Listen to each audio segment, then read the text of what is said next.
السلام علیکم ناظرین، وائس آف پاکستان میں خوش آمدید۔ ناظرین، ہم نے تو سنا تھا کہ بیٹیاں اپنے باپ کی آنکھوں کی ٹھنڈک ہوا کرتی ہیں، بیٹیاں تو اپنے بابا کے دل کا سکون ہوا کرتی ہیں۔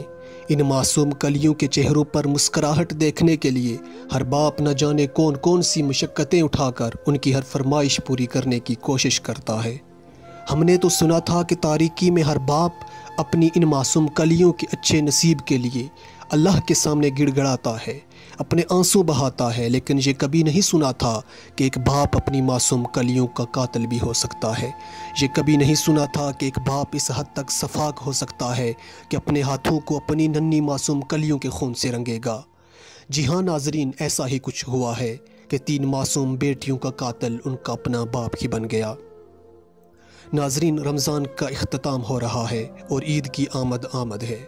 عید کی خوشیوں کو دوبالا کرنے کے لیے بچے اپنے والدین سے فرمائشیں کر رہے ہیں، اور والدین اپنے بچوں کے چہروں پر مسکراہٹیں دیکھنے کے لیے ہر فرمائش پوری کر رہے ہیں۔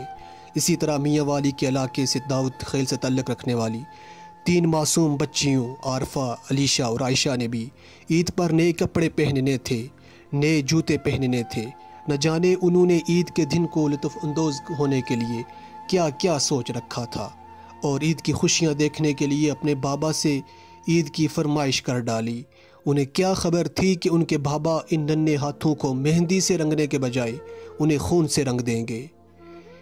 بچیوں کی فرمائش پر ظالم باپ نے ان معصوم کلیوں پر فائر کھول دیا اور رنگ برنگے کپڑے پہنا کر رشتہ داروں کے گھر بھیجنے کے بجائے سفید کفن میں لپیٹ کر جنت میں بھیج دیا۔ ناظرین، ان معصوم کلیوں نے اس وقت کیا سوچا ہوگا؟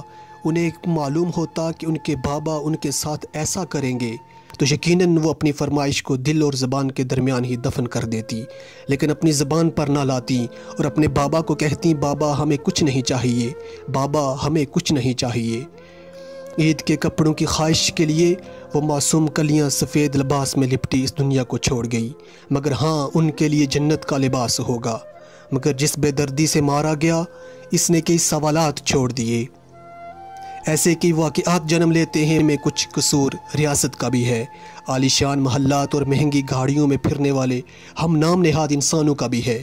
ان معصوم کلیوں کے قتل میں حاکم وقت بھی شامل ہے، اور روز محشر سوال ضرور پوچھا جائے گا کہ جو مال و دولت ہم نے عطا کیا تھا وہ کہاں خرچ کیا؟